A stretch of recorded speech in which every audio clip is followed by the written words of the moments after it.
Le règne de Victoria voit naître le monde moderne. En Grande-Bretagne, durant la première moitié du XIXe siècle, on libère une force qui va renverser des dynasties et transformer la vie de presque tous les habitants de la planète. La vapeur est le génie des temps modernes. Et ce sont les Britanniques qui l'ont fait sortir de la lampe.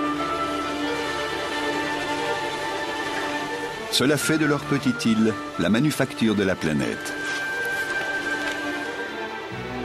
Les Anglais construisent des chemins de fer et des bateaux à vapeur pour parcourir le monde et forgent les armes pour le dominer.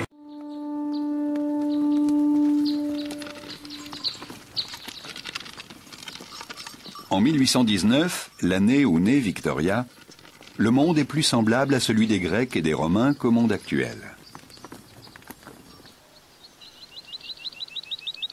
La plupart des hommes vivent et travaillent encore à la campagne. Ils ont peu de machines, et celles dont ils disposent sont actionnées par le vent, l'eau ou le plus souvent par des chevaux. Les grands chevaux de trait de la vieille Angleterre défrichent la terre, labourent les champs et transportent les récoltes vers les marchés.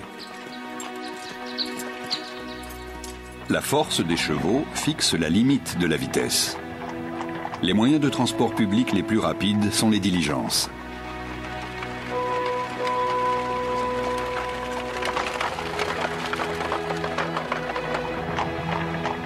Ces lourds véhicules tanguent et cahotent sur les routes de Grande-Bretagne à une vitesse ne dépassant pas 16 km/h.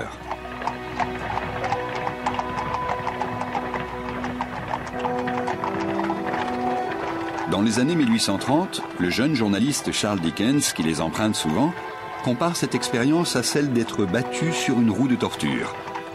Aucune forme de châtiment, écrit-il, ne peut être plus efficace. Mais tout cela est sur le point de changer.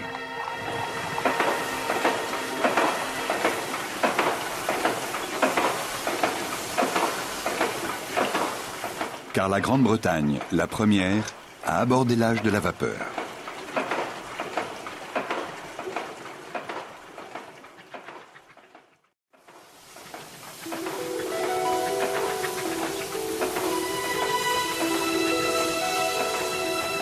Les premières locomotives à vapeur annoncent une révolution qui va donner à la Grande-Bretagne une avance décisive sur ses concurrents commerciaux, mais aussi ébranler profondément sa stabilité politique et sociale.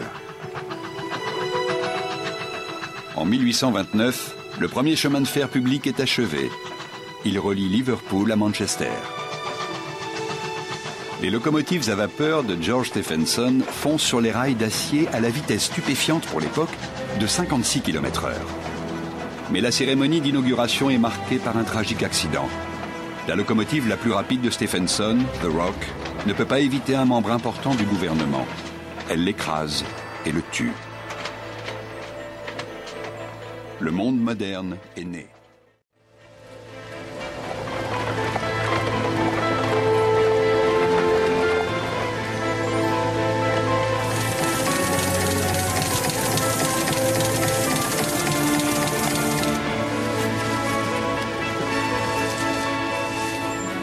D'énormes machines actionnées par la vapeur commencent alors à transformer le mode de vie des sujets britanniques, immuables depuis des siècles. Le côté sombre de la vision du progrès qui en découle est masqué par la promesse de formidables avantages.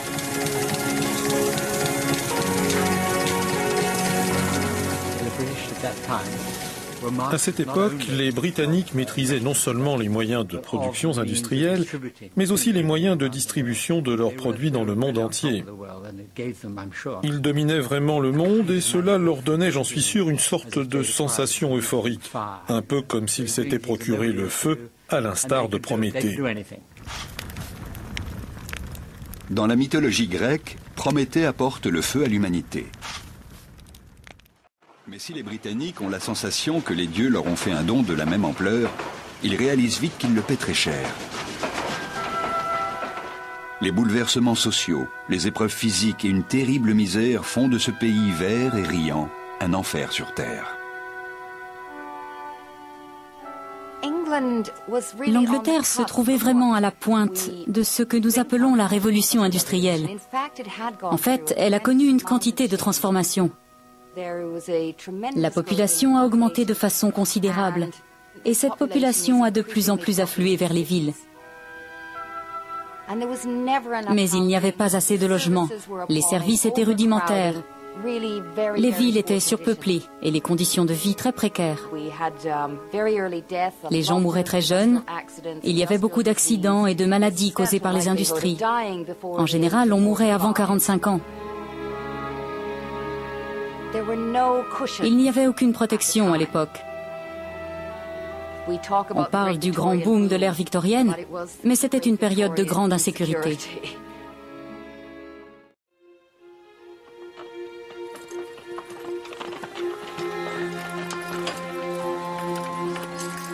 Mais la Grande-Bretagne n'est plus une nation de paysans. Les sujets de Victoria quittent la ferme pour l'usine. Ils quittent leur chaumière rurale pour des taudis urbains. La Grande-Bretagne est aux prises avec la première révolution industrielle de l'histoire. Elle va assister à l'apparition du travail à la chaîne, à l'ère des machines. Cela va changer non seulement la nature de l'industrie, mais aussi celle de la société, et peut-être même celle de l'humanité. Charles Dickens décrit une des nouvelles villes industrielles où tant de sujets de Victoria sont forcés de vivre. C'était une ville de machines et de hautes cheminées, d'où s'échappaient sans trêve ni repos d'interminables serpents de fumée. Elle avait un canal bien noir et une rivière aux eaux empourprées par une teinture infecte. Et de vastes bâtiments percés d'une infinité de croisées qui résonnaient et tremblaient toute la journée, tandis que le piston des machines à vapeur s'élevait et s'abaissait avec monotonie comme la tête d'un éléphant mélancolique.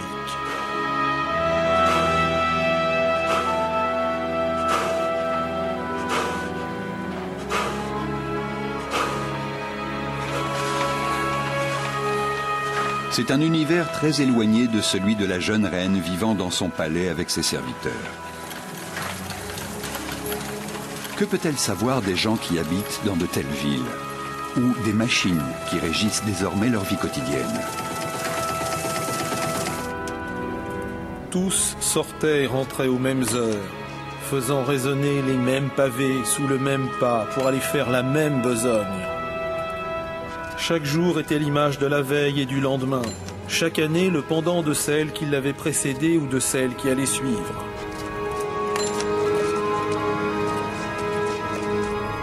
Une fois, au cours d'un voyage dans le cœur industriel du pays, la reine découvre un aspect inconnu de son royaume. Elle recule, choquée et horrifiée. C'est un autre univers. Il semble ne rien y avoir d'autre que des cheminées, des hauts fourneaux, avec de misérables maisons autour. Ajoutez à cela une atmosphère épaisse et noire, et vous avez une première impression de la vie qu'un tiers de mes pauvres sujets est obligé de mener.